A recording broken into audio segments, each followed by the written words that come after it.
Okay, Assalamualaikum. So hari ni cikgu nak sambung dengan topik yang pertama dalam bab 6, okay, iaitu tentang peranan air dalam menunjukkan sifat keasidan dan kealkalian. Okay, so hari ni cikgu nak fokus lebih kepada eksperimen lah. Okay, so dalam eksperimen untuk menunjukkan peranan air dalam sifat kealkalian dan keasidan ni, okay, so yang pertama sekali kita akan uji dengan kertas litmus berwarna biru untuk sifat sifat asid. Okay, so itu adalah kita punya bahan ataupun radas utama yang kita nak gunakan supaya kita dapat buktikan asid hadir jika ada air ataupun tiada air. Okay, alright, so dalam eksperimen yang pertama ni kita akan gunakan asid etanoik. Okay, so ini merupakan sejenis asid. Okay, yang pertama keadaannya adalah secara glasial. Okay, so anda mesti tertanya-tanya apa yang dimaksudkan sebagai glasial. Glasial ni adalah keadaan di mana asid etanoik tu adalah tulen. Maknanya kita tak campurkan dengan air. Okay, so itu keadaan yang pertama, dan dalam eksperimen ni juga kita akan masukkan asid etanoik ke dalam satu test tube okay, dan kita akan campurkan dengan air. Okay, and then kedua-dua bekas test tube tadi tu kita akan masukkan dengan kertas litmus berwarna biru.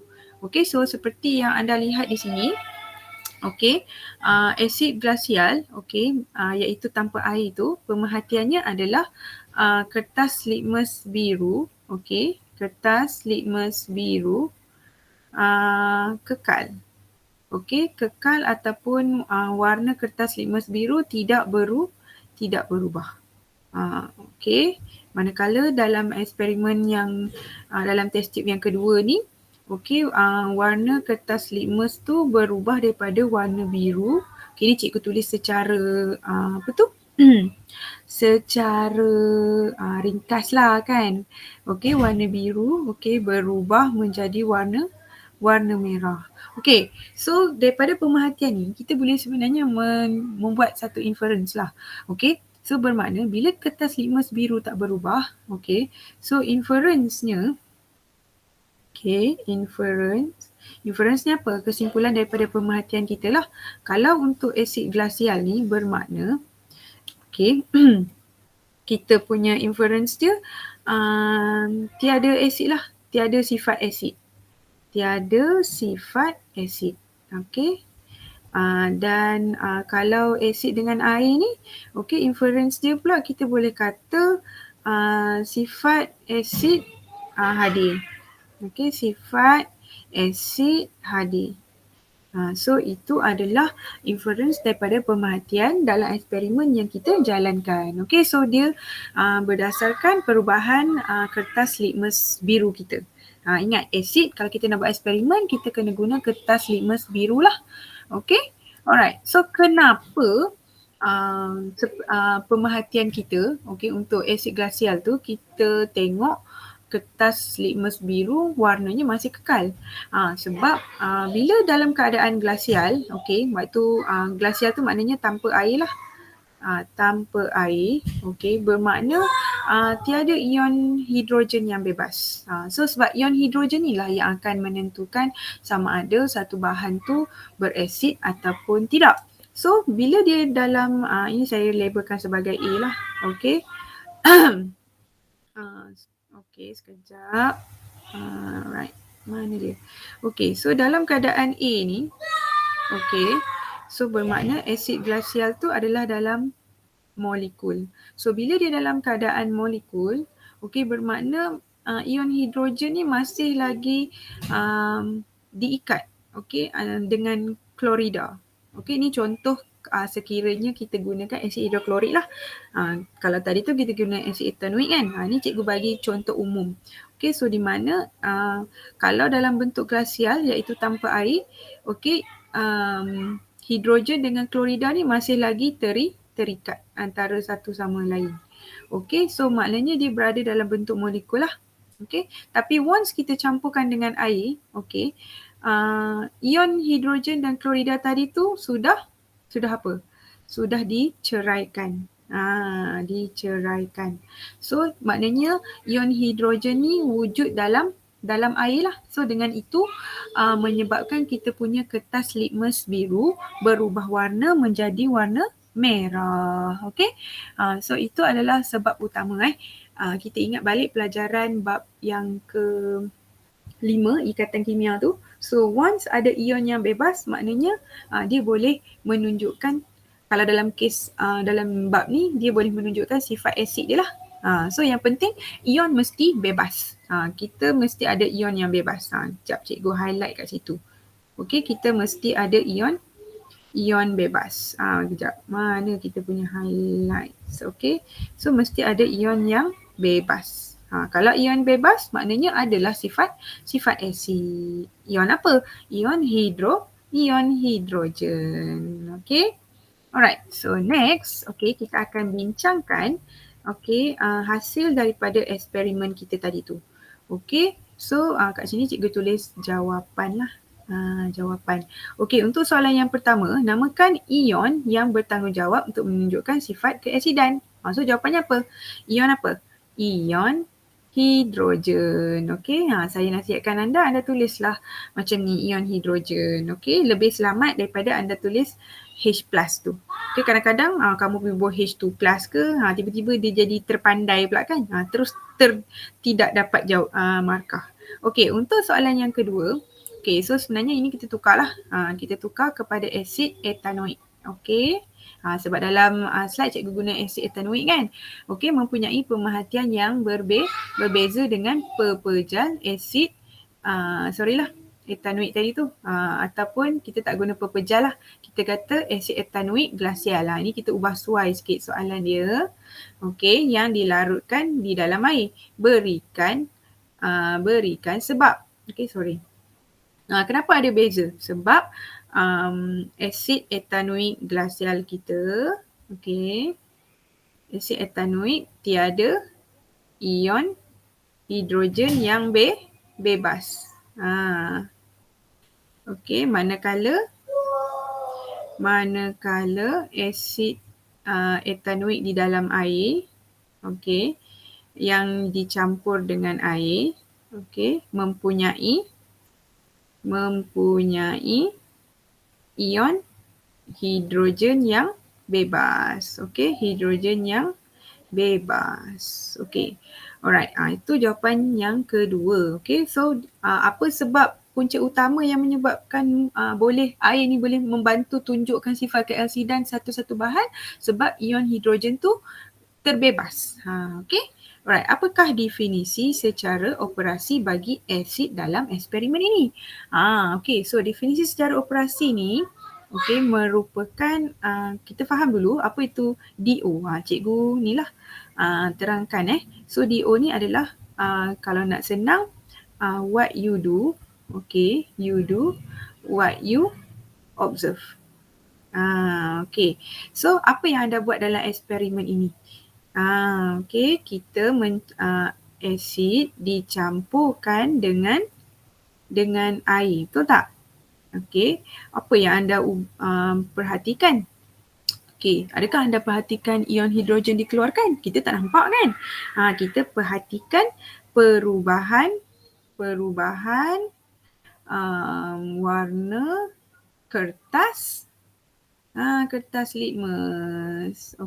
So itu adalah kita punya definisi secara operasi dalam eksperimen ini. Apabila asid, kita buat ayat cantik-cantik lah.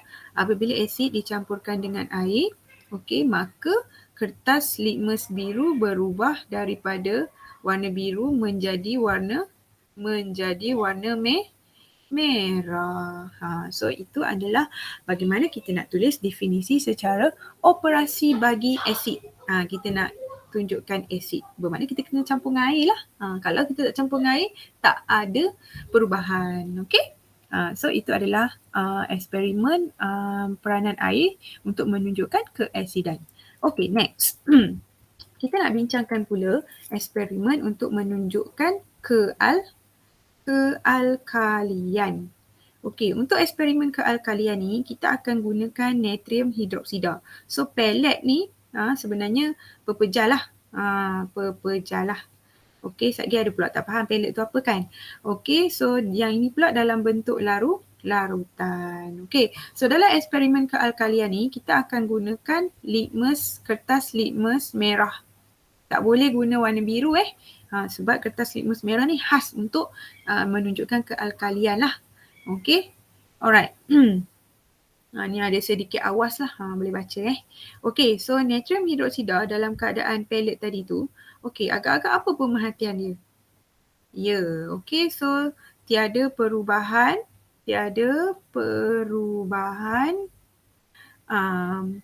pada kertas litmus merah. Okey, maknanya warna kertas litmus merah masih lagi samalah.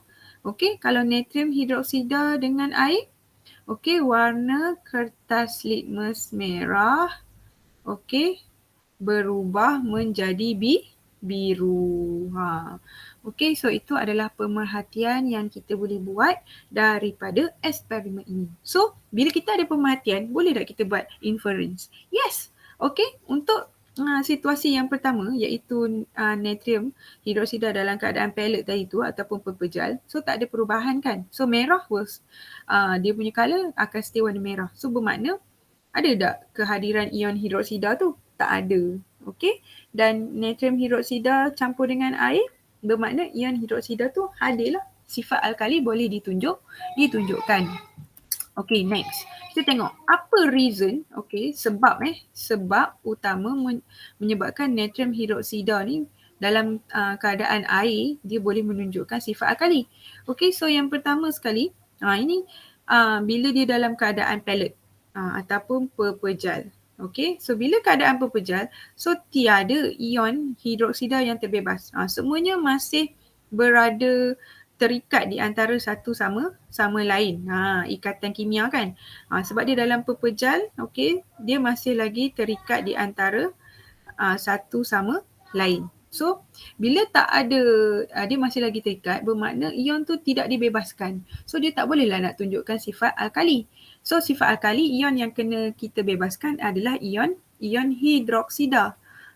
So bila ion hidroksida ni, ni natrium klorida pula cikgu ubah, patutnya natrium hidroksida lah. Okey, kejap tau.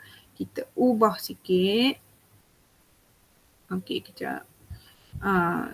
Okey, OH tolak. Alright. So bila kita campurkan dengan air, so ion natrium dan juga ion hidroksida akan dilepaskan. So bermakna ion hidroksida ni akan menjadi bebas lah. So bila dia bebas, bermakna kertas litmus merah kita tadi tu bolehlah berubah menjadi warna biru. Okay. So point dia kat sini mesti ada ion hidroksida yang terbebas untuk tunjukkan sifat alkali. Okay. So jom kita bincang. Okay. Kita punya hasil daripada eksperimen tadi. So ion yang bertanggungjawab untuk menunjukkan sifat alkali apa? Adalah ion hidroksida. Okay. So please ejalah bagi nama sebenar dia. Okay, yang kedua, kenapa terdapat perbezaan dalam pemerhatian bagi pellet natrium hidroksida dan dengan larutan tadi tu? Sebab kalau dalam pellet, macam mana kita nak tulis bagi cantik? Okay, tiada ion hidroksida bebas. Okay, dalam pellet natrium, ni cikgu tulis ni lah, natrium hidroksida. Manakala dalam larutan natrium hidroksida ada ion hidroksida yang bebas. Okey. Sebab itulah terdapatnya perbezaan pemerhatian tadi tu. Dan yang ketiga sama juga. Okey, dia nak definisi secara operasi untuk alkali. Okey, so DO ingat balik. Okey, what you do, what you observe. Okey. So, apa yang anda buat dalam eksperimen ini? So anda campurkan NaOH dengan air. So apa yang anda observe? Okey, warna merah kertas litmus, okey, kertas litmus berubah menjadi menjadi biru. So itu adalah dapatan kita daripada eksperimen peranan air untuk menunjukkan sifat kealkalian. So point dia kat sini, untuk menunjukkan sifat kealkalian kita mestilah ada ion yang bebas. So kalau asid, ion apa yang nak kena bebas? Ion hidrogen. Kalau kalau alkali kita mesti ada ion ion hidroksida. Barulah dia boleh menunjukkan sifat alkali. Okey, so setakat itu sahaja cikgu ucapkan terima kasih. Sehingga kita bertemu lagi. Kalau ada apa-apa soalan boleh PM cikgu tahu. Okey, so Assalamualaikum. Terima kasih.